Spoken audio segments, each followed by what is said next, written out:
got rid of some assets, so net worth stayed the same. You don't have a 401k? You never did? What? Did you ever have a 401k? Or you never? Oh yeah, and it's. I guess there were 403 for the nonprofit. Oh, really? Oh, I didn't know. And there's 401k, 401a, there's the whole alphabet. And the independent businesses, I was a consultant, a vendor of services to the Minneapolis Fed for 20 years. And they, before becoming employed, the last 10.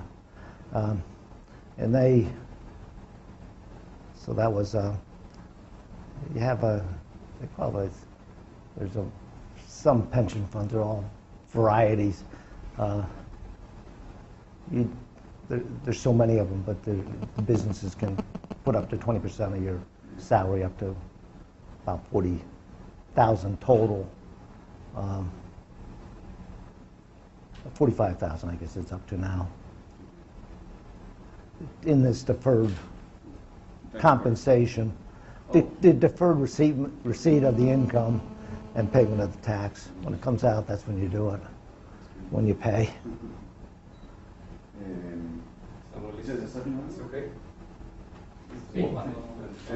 How do they treat the taxes on retirement here?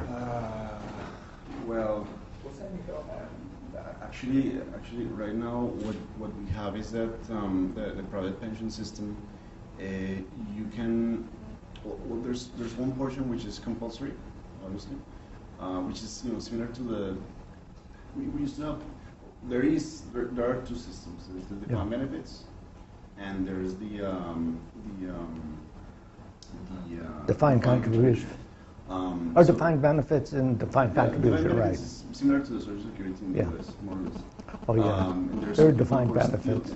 There are some people who are still affiliated to that, but the other half of the population is. By the way, so they made a big change in the U.S. back in the early '80s and started taxing Social Security benefits, which effectively reduced them for those who had saved for retirement.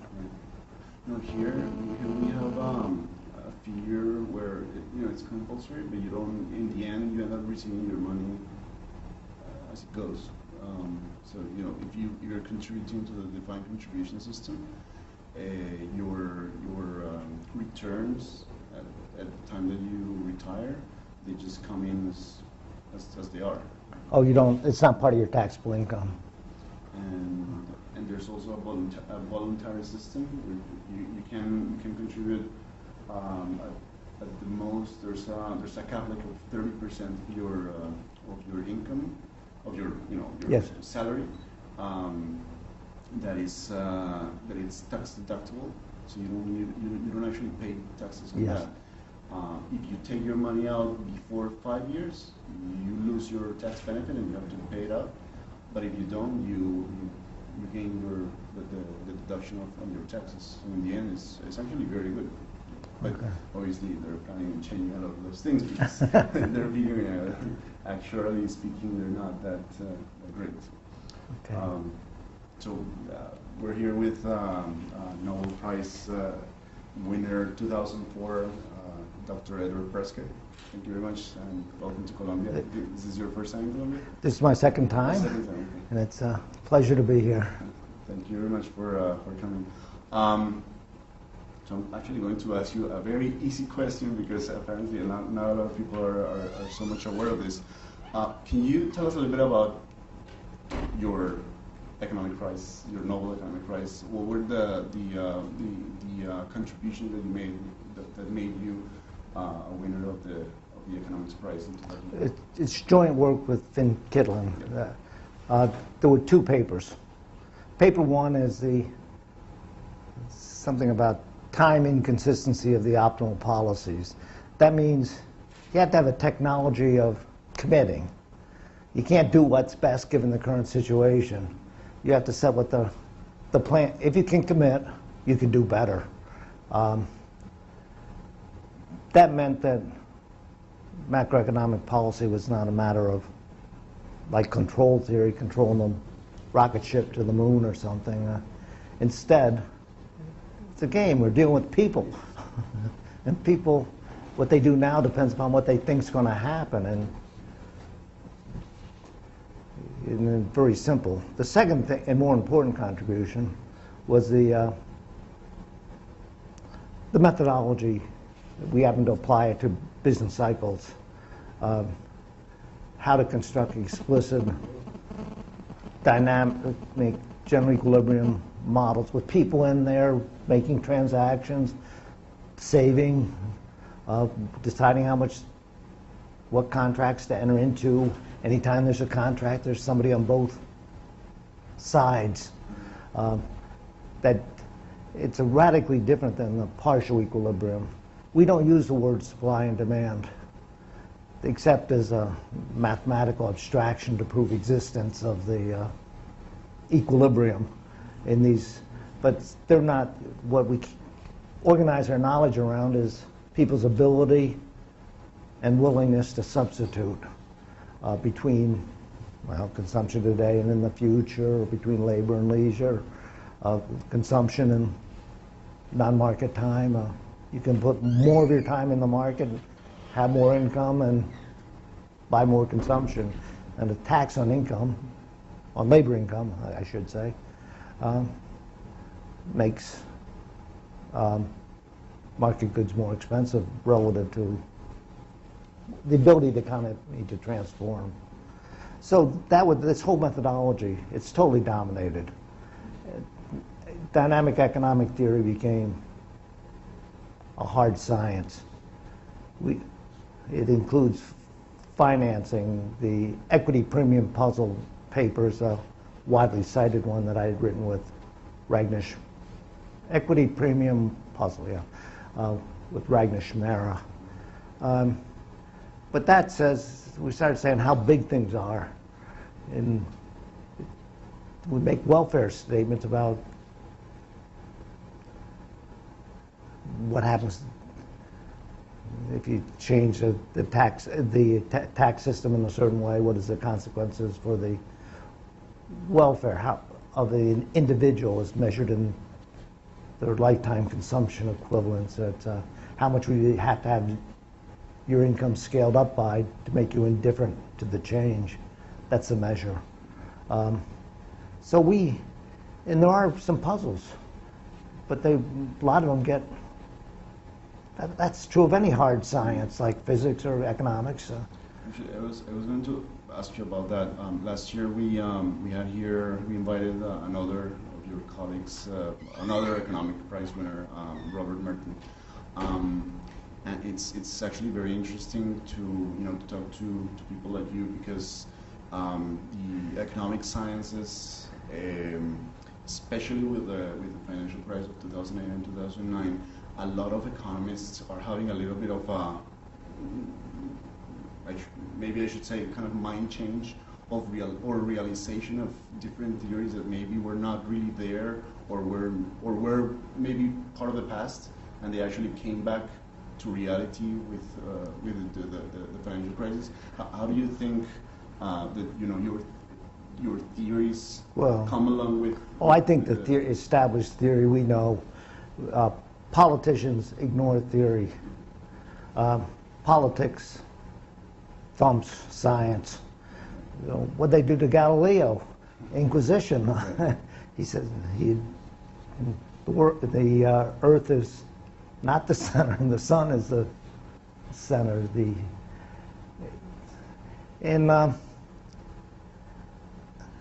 This is sort of that going back to a totally failed and discarded theory, like a stimulus. Spending more is depressing. That's an established scientific fact. There's no question about that, neither empirical nor and theoretical says otherwise. Yeah, that depresses. So, and then what do they do? That poor little Christine Romer had to contradict her own research because she's put there to defend some politician's plan, and they say, here's what you're supposed to say. She's given 2 weeks. But that's not fair to somebody. they're not there as the role of the economists in the government is to give some sort of private counsel to the politicians and make them understand what the trade-offs are. And they face some really difficult problems with the political realities. And good administrators make a lot of difference. So from what you're saying, I have a sense that you feel like politicians have a lot to respond to this. Right. I mean, they're responsible. You look at what the young people are doing, and it's the Kidlin and Prescott methodology has dominated. Anytime you have a serious conference where they have explicit general equilibrium models, everybody always finds the same thing. It's true that if you read some of these papers and you look at their model, you look at their introduction, they say they found something different. Then you look at their model and listen to what their model, explicit, fully articulated artificial economy, to which they're studying the behavior of to build their economic intuition, they all say the same things. There's some of these neo-Keynesian people. The reason the U.S. economy is depressed, they say, is people caught a contagious case of laziness. No, that's not it. These people are want to work, and the problem is it's not in the interest of parties to, given the uncertainty, to enter into these employment contracts. You don't want to make enter into an employment contract with somebody and then make a big investment and then they're gone. Or we now understand the depressions, there were some puzzles about why people were working, why the economy was booming so much in the late 1990s in the U.S. In fact, at the Minneapolis Federal Reserve Bank, when advising the president who attended the open market committees and voted sometimes, the puzzle was, why were people working so much? Did they get a contagious case of workaholism, or I guess Keynes would call it animal spirits? The answer is no. And it was an unusual period because normally when output's high relative to the trend, 2/3 of it is people work more hours, and 1/3 is they get more output per hour. In that one, 125% was people working more, and minus 25% was output per hour. Normally in a boom, corporate profits are big. They were really low then. What was going on? Well, Alan McGrattan and I talk about this puzzle in my Nobel address, and since then we've resolved the puzzle. It's unmeasured investment that gets expensed. In fact, the boom in the late 90s was even bigger. All this unmeasured stuff, the high-tech stuff, when you start up a new business, you put a lot of sweat equity in there, and the owners... Research and development. That's a big chunk, and we have some measures of that. And research and development in that period went way, way up, much more in percentage terms. Basically, it was sort of technology driven. It was the engineers that were responsible for it, for this big boom, the high-tech boom. Of course, you can sit back and pray for another boom like that if you're a politician. That saved Clinton. Yeah, they probably need that, right? No, I mean, you set up good. The boom of the 80s was the tax cut boom in the U.S. That big boom in the early 60s, that was technology. Jet airplanes, mainframe computers, the interstate highway system in the U.S., the chemicals made incredible progress. And so this is, the key factors are, if you tell me what the productivity is, which is, you measure the inputs and you measure the outputs, and If you get more output per unit of inputs of composite, then productivity is higher. Treating that as exogenous, it depends upon laws and regulations as well as that exceptional cases where there's waves of innovation.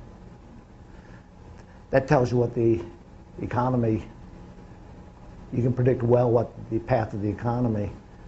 The observations are in remarkable conformity with the predictions of theory.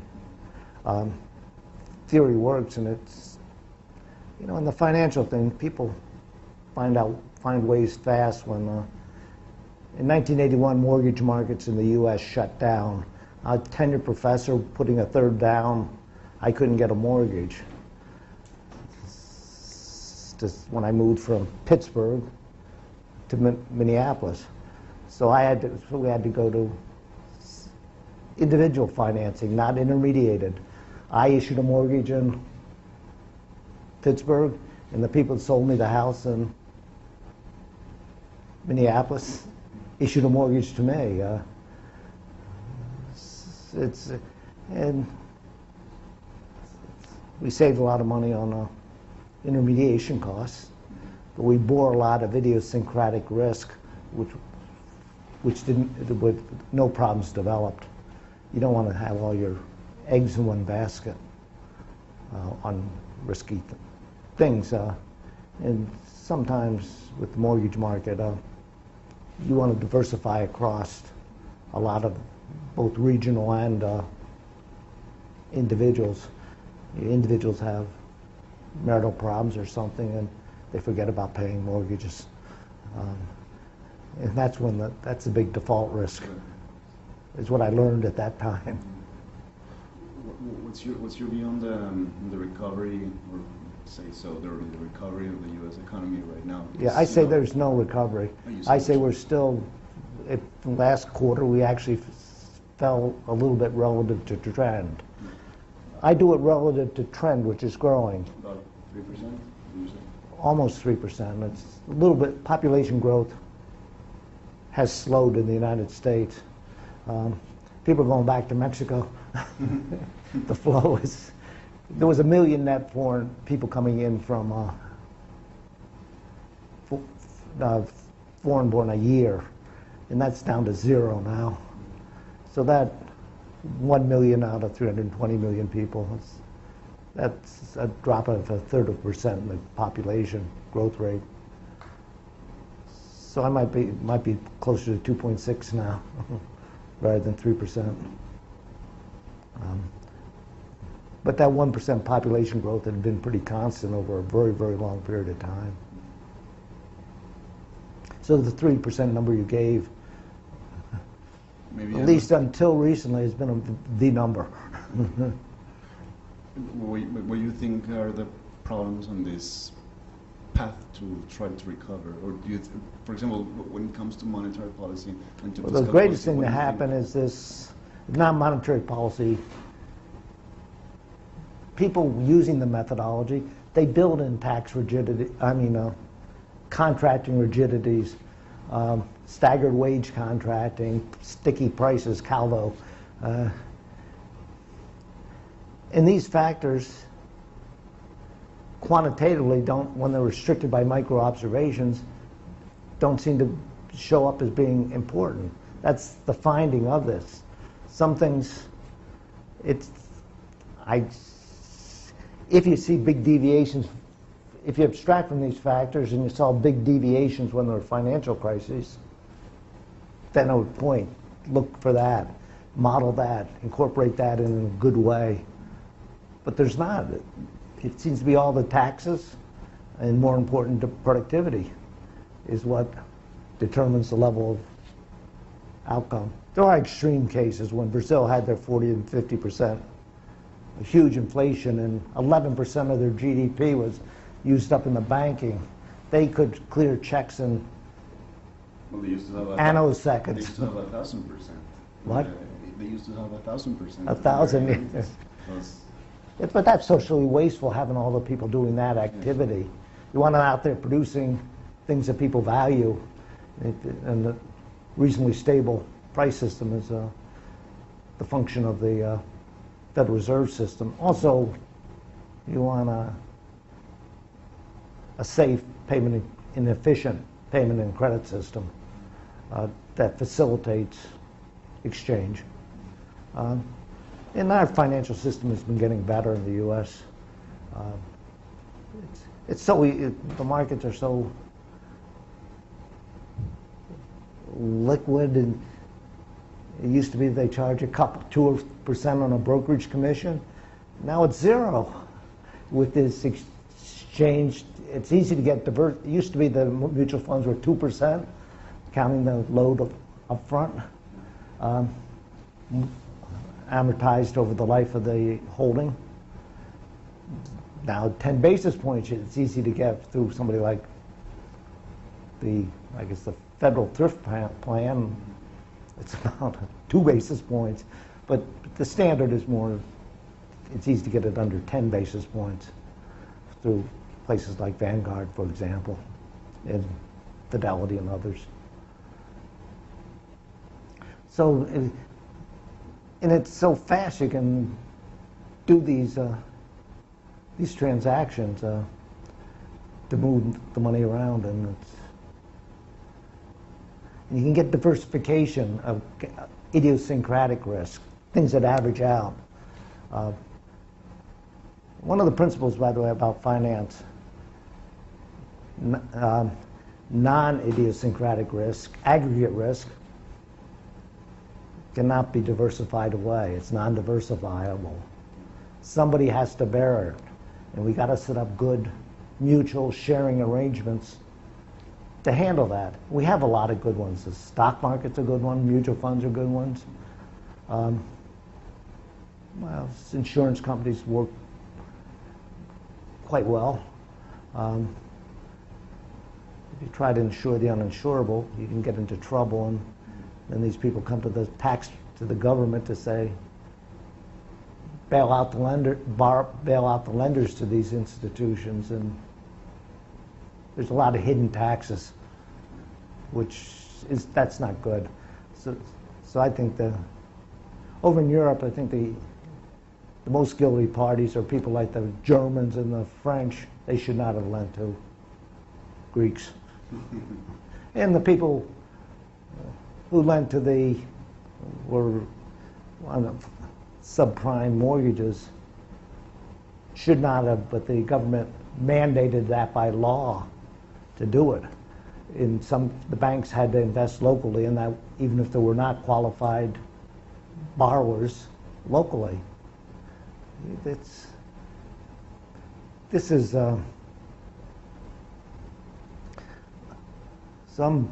I think we should have some fairly fundamental financial reform. There's going to be another crisis soon. The whole system is designed. Well, I mean, obviously, we can't predict the future, but you just said we're going to have a financial crisis soon. Yeah, it's because it's tied up with the political thing. The politicians want to use this to hidden subsidies to groups that support them, their coalition. And you get too big to fail. That's tied in with that time and consistency problem I talked about at the beginning. And if you get too big to fail, then you can borrow at a lower rate. Got to do something to. I go to the extreme of saying very narrow banking, 100% reserves for all transaction demand deposits, and do everything else mutual. Rule out financial or institutions that both borrow and lend. Borrow from one and lend to another and live off the spread. Because they'll borrow short at a low interest rate and lend long at a high. Those assets can get into trouble. And then they're insolvent. And then what do they do? You can't let this institution go bankrupt. Think of all those poor lenders, depositors. The government bails us out. It comes out of the taxpayer's pocket. And do you think the U.S. Central Bank, Federal Reserve, and in Europe? Just comparing the both of them, both central banks. Yeah. Do you think they have much more to do right now, given what's going on, or do you think they've done so far a good job and they're they're not supposed to do any more? In the U.S., we used to have a lot of inflation, but throughout much of the world, the amount of inflation comes down. That indicates the central banks are doing a better job. You say now, which was a good question. I think they're doing some,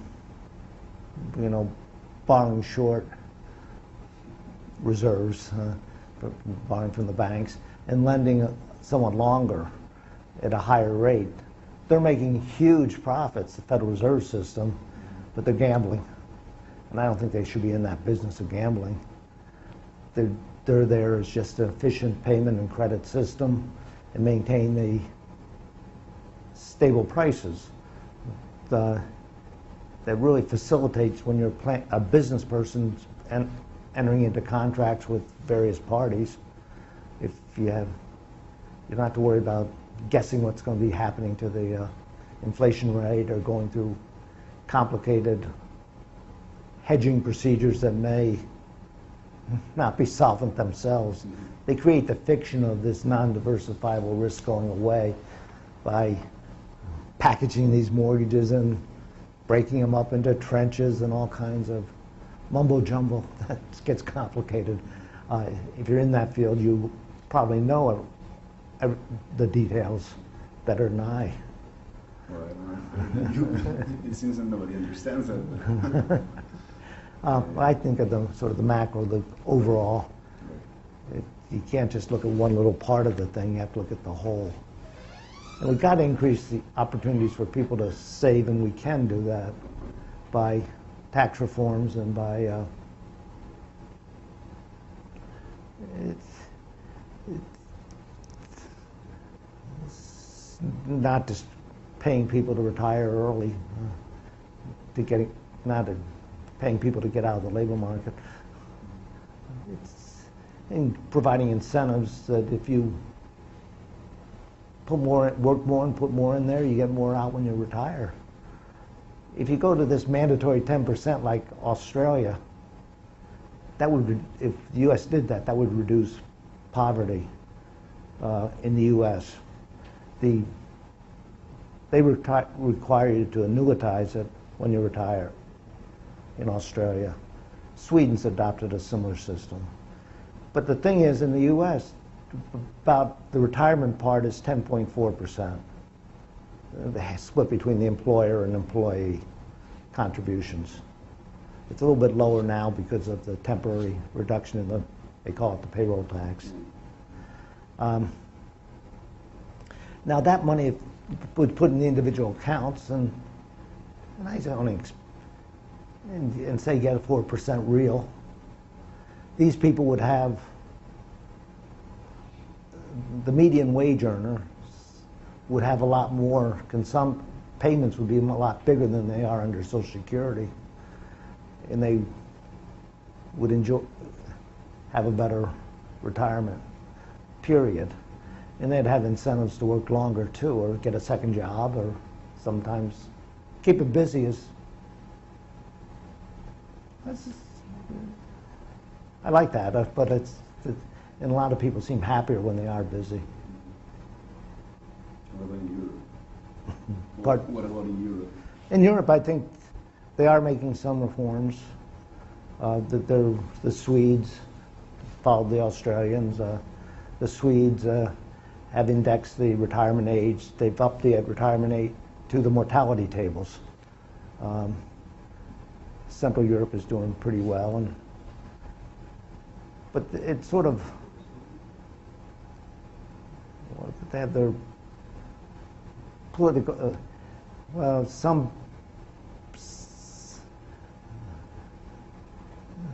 don't know why they don't just let some Greece go bankrupt, or when New York got into trouble in the 1970s, I guess the teachers' unions bailed them out, and they survived. Of course, they had an interest in that. to do that. And let California and Illinois go bankrupt. A lot of states in the U.S. are doing well. There's a big variation in how well different states are doing. And it seems to be all tied in with the expenditures and regulations. It's funny that you mentioned that you don't understand why they don't let Greece go bankrupt. But then the question is, well, right now, the European crisis kind of during the first quarter of this year kind of stabilized because of the long-term refinancing operations of the European Central Bank. But then in the past few weeks, there's been again concern, but more focused in Spain. Spain. And there's a very valid concern that eventually Spain will also need some sort of a rescue package similar to the ones that Greece and Ireland and Portugal have needed. So the question is, assuming that Spain goes through that path, because the economic situation in Spain is really poor. Do you think Spain should be let go, or we have a little history. Tom Sargent, who got the Nobel Prize this year, in his Nobel address, he looked at what the U.S. had done when the states were going bankrupt. They all went bankrupt. Many went bankrupt. Serious as the European problems are today, in the 1840s, the federal government did not bail them out, and it was minor, real consequences. If a lot of big corporations go bankrupt, whole industries go bankrupt. The steel industry, with the exception of U.S. Steel, and the U.S. went bankrupt. Airlines, of course, go bankrupt periodically. That's endemic. But the automobile manufacturers all went. The domestic ones went bankrupt. The foreign ones are doing quite well in the United States. Because foreigners are investing in the United States, and the U.S. is investing abroad. So I don't think there would be a big disaster if a few states. To have that market judging the states and whether or not they're behaving fiscally responsible is a good discipline.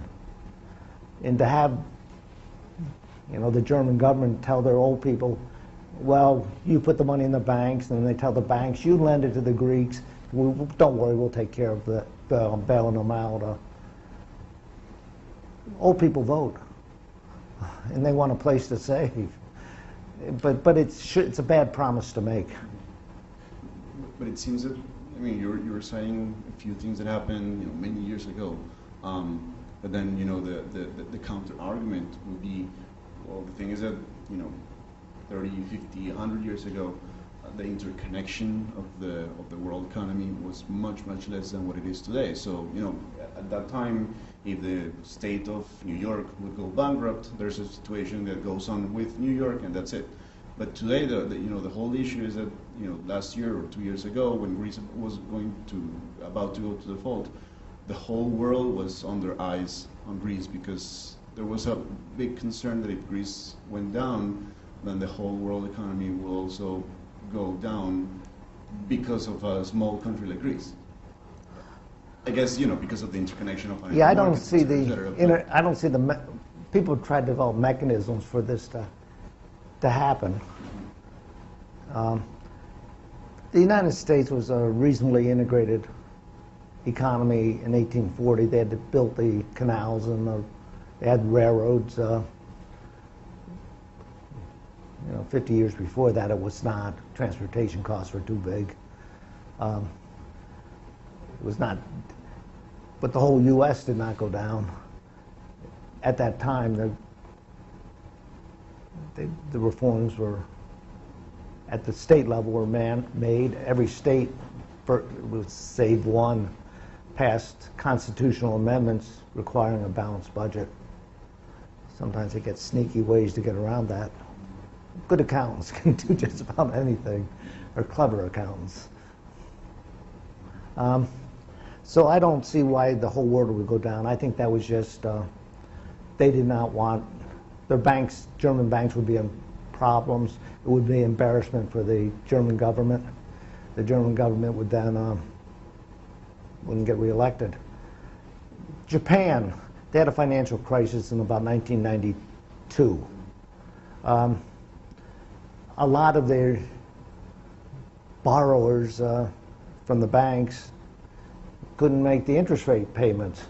So what they do, the government and the banking government complex had the banks lend to the borrowers so they could pay the interest so they wouldn't have to declare a bad debt. And Japan lost a decade of growth. It's only when that guy came in there and really did the fundamental reforms that Japan again began to grow a trend. Actually, even recovered a little bit. Japan's not doing that badly now. People think it is, but their working age population is shrinking. They have a huge demographic bulge of people that are about ready to move into saving. They've invested a huge amount abroad, so their balance of payments are going to go negative in the near future as these temporarily just run down their lending abroad.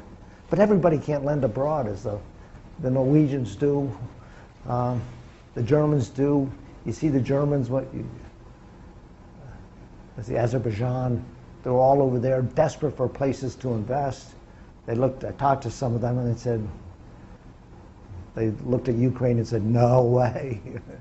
I guess they lent a lot to Greece, and that turned out to be not a good investment. So you want to increase the places the time and consistency problem again. One way to provide more savings opportunity, if government could commit to honor its promises, which it can't, it hasn't been able to, is to issue more government debt. Then there is the savings opportunities. But inevitably, when there is a lot of government debt, the politics come in and becomes redistributional game, and the people that saved gets shifted to the people who didn't save. So therefore, the people will not lend. Rogoff and Reinhardt have a nice book that sort of documents so many historical examples of default, explicit or hidden or partial default on government debt. There's a limited amount of government debt you can have, because Japan has the biggest one, 2.2 GNPs. But a lot of that is held by in government trust accounts. Let me ask you just to finish off. A very interesting question of, this is kind of like a recent thing, but I read a little bit about your comments on this issue. Very, very recently, there seems to be some sort of, maybe the press is the one who's bringing it up, but there's been some sort of an issue of dilemma between the view that the chairman of the Federal Reserve has right now and Paul Krugman. Krugman never gives a well-reasoned argument. Well, that's the thing. They just laugh. He doesn't dare show up at the seminar at Princeton, a macro seminar where there's some bright young people in the class. They'd laugh him out of the room. Because Paul Krugman is being very a big advocate of increasing fiscal stimulus in the U.S. And he's also been very big advocate of the Federal Reserve increasing its inflation target. But there's been a lot of criticism of his He has no model. He knows he's contributed nothing to macroeconomics. His field is static trade. And we're talking about dynamic problems. Trade is important, and that's an exciting area of economics, and they're making so much progress there.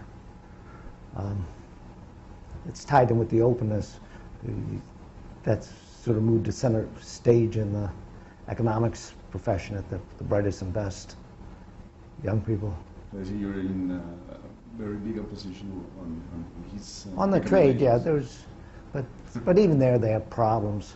There appears to be there's huge gains from openness and trade. Jeffrey Sachs has I forget who his co-author was, has a nice documentation of the association, statistical association between openness and catching up, and not open, not catching up.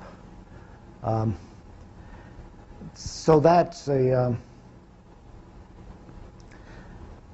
yeah, let's see, I lost my train of thought, I'm sorry.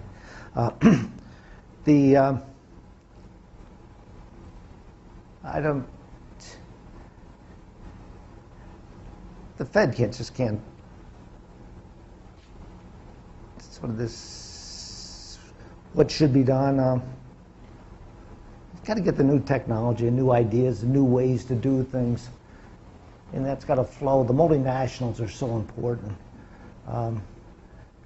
We have a lot of multinationals in the United States. There's a lot of the steel in the U.S. is produced by the Brazilian companies, cement by the Mexican companies, automobiles by the Korean, Japanese, and German companies. We learned a lot on their technology. Most of the value added is in the U.S. The people when Toyota came in there in Kentucky in I believe it was 84, where they had voluntary quotas on imports, so they couldn't import more. The people down there in Kentucky, that's a hillbilly state. It's far from the industrial heartland of the U.S. They set up that Toyota factory, and the people in Kentucky really wanted that factory there to build there, the suppliers, the employment. And so that was a spectacular success, and cars in the U.S. got a lot better, a little competition. The American producers improved their products significantly. So the competition is the key. And Colombia should be heavily integrated with its neighboring countries. I'm not sure about Venezuela. They shut off trade overnight. That's not a good policy. With Colombia many years ago, or not many, a number of years. Colombia is implementing finally its free trade agreement with it's the United about States. time that the U.S. went along with that. That was an embarrassment for the U.S. not doing that a lot sooner. That's good for the U.S. and I think, and good for Colombia, mutually beneficial. And transportation costs have come down a lot, and that interaction of people, and there's so many ways, a lot of different people are figuring out how to improve upon. You see the new products coming along. The problem is I have to keep learning the new technologies of the new product that are changing so fast. So actually, I mean, in that respect, it means that, you know, the openness that Colombia is also gaining with the world, and especially with the free trade agreement with the United States, I believe from what you're saying is that it's actually opening up also Colombia for new technology, which is opening up the multinationals coming in here. Colombia should develop their multinationals. I know Brazil has, in setting up operations abroad. Then it sustains a cooperative arrangement. If a country tries to do closed policies, then there's a special interest group that have a vested interest in staying open in the country, and they sort of block that, and the cooperation continues. And I think Colombia should be sovereign fiscally, and I think the European countries should say sovereign fiscally, and let each market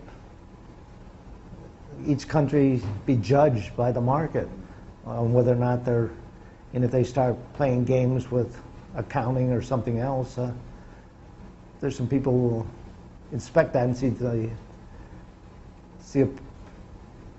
well, I'm not, it'll get reflected in the market. The market is a good evaluative device.